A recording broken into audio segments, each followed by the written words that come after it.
Okay, diggers, we're going to have a really fun lesson here. This is going to clear the fog for a lot of you who don't know the difference between the types of distressed properties out there. We're talking pre-foreclosures, auction properties, post-foreclosures, or bank-owned properties. Generally speaking, there's three types of distressed properties. I'm going to cover the difference between the three, give you a little bit of education on what each one is, the pluses and minuses of pursuing each one, and ultimately, at the end of the day, we want to know which one gets us the better deal, right? So we're going to do some research. I'm going to show you how to direct an agent to do this for you. So if I should probably say that there's two types of investors out there going into this first to kind of frame this lesson. Number one is the investor who wants to bake their own cake, meaning they want to do the acquisition, they want to put the rehab teams together, they want to get property management in place and so forth. This lesson is for you. For those of you investors that want to buy a baked cake or a turnkey property, then this lesson does not apply, but it'll be good to kind of know this. So let's get into it. Generally speaking, there are three types of distressed properties. We have the pre-foreclosures, otherwise known as short sales. You have then properties that are being foreclosed on at the auction sale, and that's a foreclosure, I'll call those here. And then you have properties that have been foreclosed on. So those are your post-foreclosures. So chronologically speaking, a short sale, otherwise known as a pre-foreclosure, is a property where the amount owed on the house is more than the property value. And the owner of the house is trying to get out from the inevitable foreclosure that is coming around the corner, because what has happened typically with these is the owner is delinquent on their payments. Once they get to about the 90 to 120 day delinquency mark, that's when the bank will formally pursue a foreclosure on that house to take it back to recover their losses. So a pre-foreclosure or a short sale, I'll just refer to them as short sales going forward, is a property that has not been foreclosed on yet. Then you have properties that you can purchase at the auction sale. Now, auction properties, it's a completely different discipline. There is a lot, this is a full-time job pursuing these, so I'm not going to go into detail on this. If we're ever talking on the phone, I can kind of walk you through some tips and tricks on how to do this. This is an ultra-competitive environment right now, and unless you have a physical presence on the ground to help you assess the rehab on the house, and you have a title resource to research title, because a lot of these can have some hair on them, then I would not suggest pursuing these. Then, so we're not going to talk as much about these, but I just want you to know, chronologically speaking, you have your pre-foreclosures, then you can buy the properties at the sale date, and then you also have post-sale properties. That's the post-foreclosures. That's where the bank has already foreclosed on the house, and their REO department, REO stands for real estate owned, that's their asset management department. They own the house, and now they're trying to get back out there on the MLS to sell the house to local buyers. So those are post foreclosures, bank owned houses.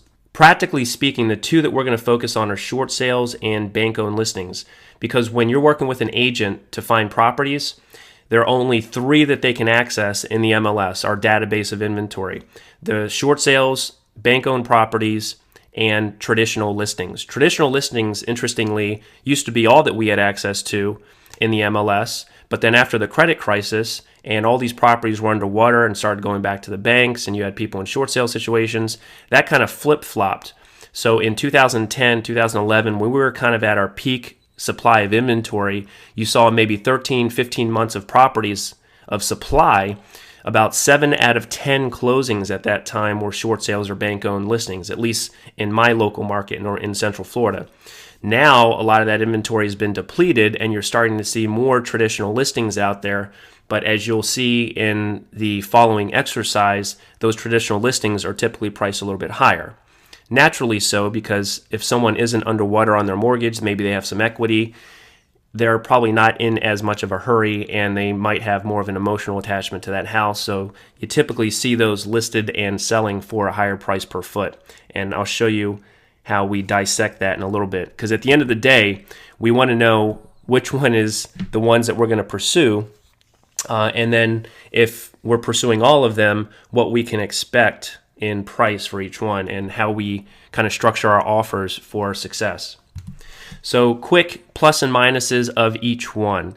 And this is a little bit, again, this is a biased opinion because I have experience working with all of them. I personally like short sales. Be very careful of an agent who is only showing you traditional listings and bank-owned properties. Most likely that means if you are in a market where there is a lot of short sales, most likely that means that they're intimidated by them or they don't want to wait for a paycheck. And interestingly, compensation drives behavior, so you got to be very careful of that.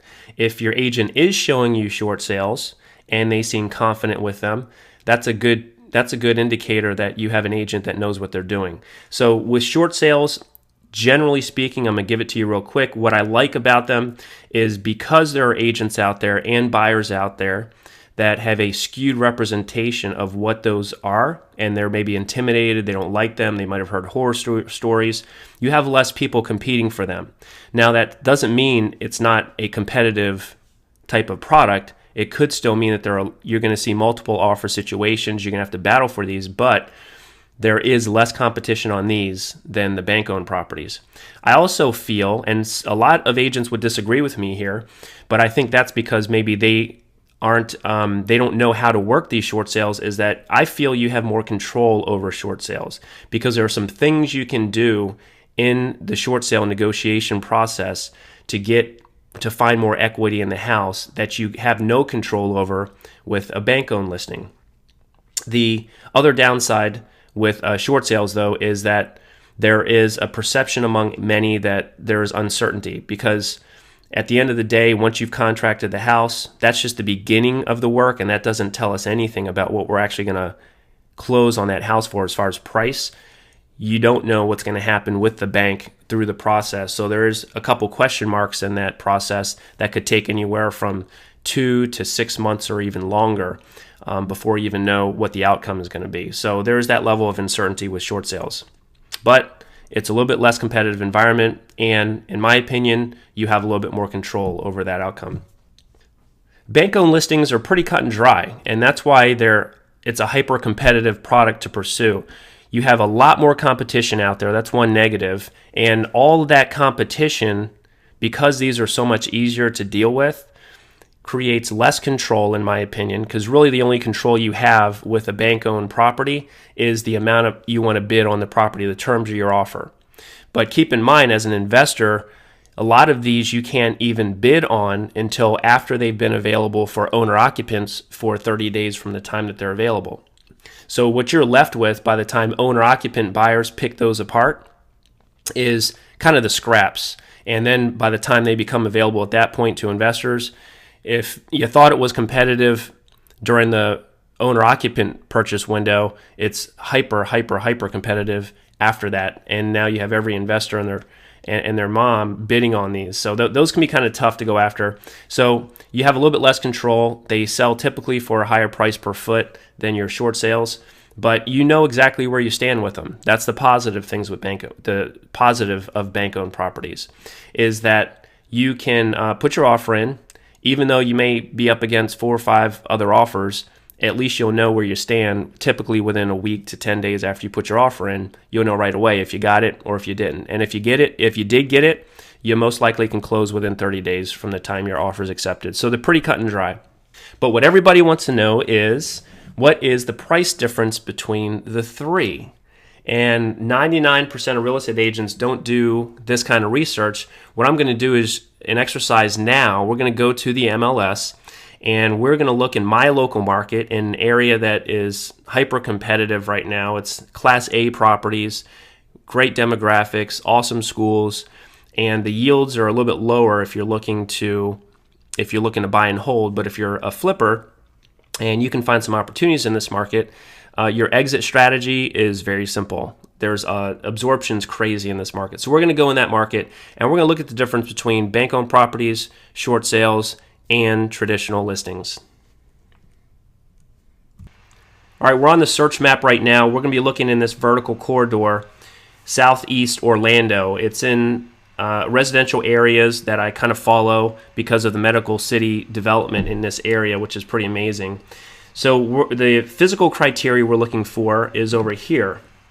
We're going to be looking for single-family homes specifically, minimum 3-bedroom, 2-bath, square feet 1,500 to 3,000,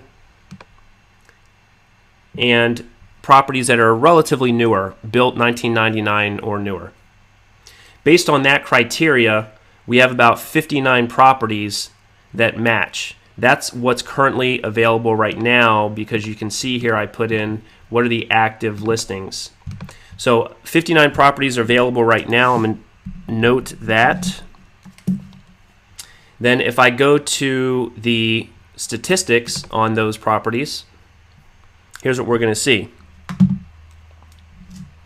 Of those 59 properties, the average is about 2,100 square feet.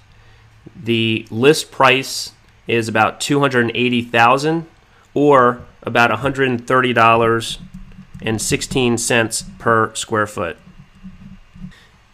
Now let's contrast what has actually sold in that market. So we're going to go back to the criteria and simply change actives to solds.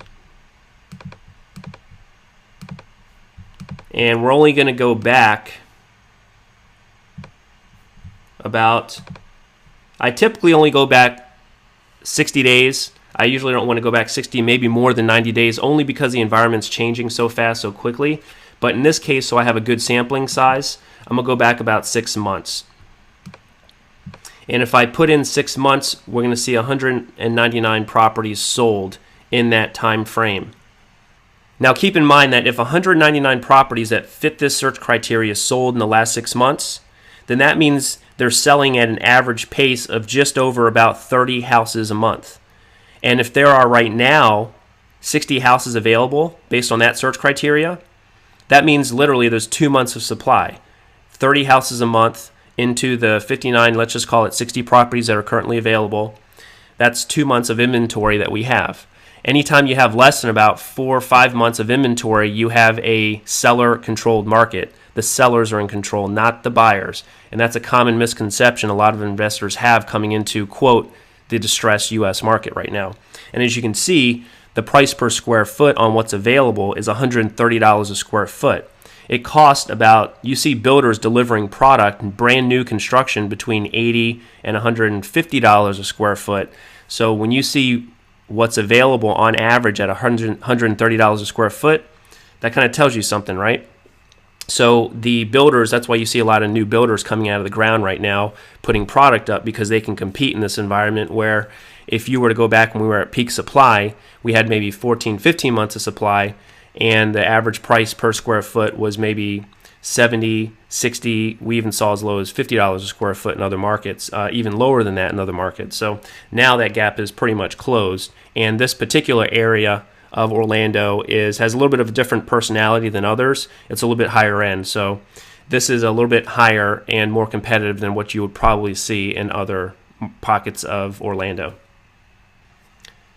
Okay, now in another video, I'm going to show you absorption, how to figure out absorption rates. We're going to do a few more tricks with that exercise I just showed you so that you can see very quickly how to structure your offers, whether you're pursuing townhomes or duplexes or condos, because each product type and each geographic pocket is going to have a different personality. But what we're going to do in this example is we're actually going to go back and dissect. We're going to break this 199 properties down so we can see what the price per foot was on the different types of property categories between the traditional sales, the short sales, and your bank-owned properties. So let's segment this search now for what has sold in the past. We're still looking for what's sold, but what we're going to do here is go into, remember I told you there's 3 types of properties out there. You have your REO or bank-owned, you have your short sales, and your traditionals. Let's look at our traditional listings first. So we're just going to take that 199 of all the ones that sold in the last 6 months. Looks like 114 of them were your traditional listings. Let's look at the stats on those. Of the 114 listings that were traditional listings that sold in the last 6 months, we see here an average sold price per square foot of $107. basically they came in, the sales price to list price ratio, this is interesting, they sold for 97% of what they were listed for. And we're going to see that that $107 per square foot is going to be the higher of everything that we see. So what we saw when we did our active search, what's available right now, the 60 properties that are available right now, they're available at an average of about $130 a square foot. But with the traditional listings specifically, they're actually selling for $107 a square foot. Now that's 6 months of history, so it's probably a little bit higher than that if we only go back 3 months because the market's trending up right now. But we're just going to contrast that now against the short sales and the bank-owned listings. So the traditional listings, again, 114 of the almost 200 were traditional listings, and they were selling at let's just call it $108 a square foot. Let's go back now, and we're going to look at the short sales and the bank owns. So we're going to change the sales provision from traditional to just bank-owned properties right now. And you can see that 31 of the 200 that sold in the last 6 months were bank-owned listings. It's a lot less than it used to be. If we look at the stats on those, here's how they break down. Of the 31 bank-owned properties that sold in the last 6 months, we had an average sales price per square foot of $91.13 per square foot. So $91, as you can see here, big difference between that and your traditional sales. And those closed for sold price to list price. All those bank-owned properties on average sold for 100% of the list price. So as you can see here with bank-owned properties, you're not getting, for the most part, you're not getting any equity when you're coming in there. You're actually already closing the property for less than what the traditional listings are. All right, now let's go look at the short sale properties. We changed the sales provision to short sales, and we already know that's going to leave us somewhere around 50. So it's 54 of the 200 that closed in the last 6 months were short sales. Let's see what they sold for per square foot. And we have an average sales price per foot of only $76 per square foot. But keep in mind that that's a lagging indicator. What I mean by that is because short sales are typically contracted way before bank-owned properties and traditional listings are, it takes them a lot longer to close. And what we're seeing is what closed. These could have been properties that contracted and kind of froze time, if you will, for anywhere from 3 to 6 months or even longer. So in actuality, your short sale is going to be a little bit higher than that, but it's safe to assume that your short sale deals you're getting for a lower price per square foot than your bank-owned properties and your traditional listings. And it looked like there were almost twice as many short sales that were done than bank-owned properties, and bank-owned properties are dried up. So as you can see here, the tides kind of changed from 2010, 2011 when we had a lot of supply, where 7 out of 10 closings were bank-owned and short sales. Now you have only about 40% of what's closing, at least in this geographic pocket with this search. Only about 40% of distressed properties are closing. You have more traditional. And in this pocket, you have a lot of new build construction, which probably accounts for the higher cost per square foot. So in summary, if you're going to pursue one of these types of properties, at least in that particular market with that search, I'd go after the short sales. But you got to make sure that you're teaming up with somebody who knows short sales, because there are questions that can be asked and things that you can do in the beginning stages of pursuing a short sale that save you a whole lot of brain damage and time and energy throughout that process, that negotiation process. Hope you guys liked that lesson. If you got some value out of that, feel free to forward it on and tell other friends about it. Give them to sign up at Safe Cashflow, join the Digger crowd, and I look forward to catching up with you on the next lesson.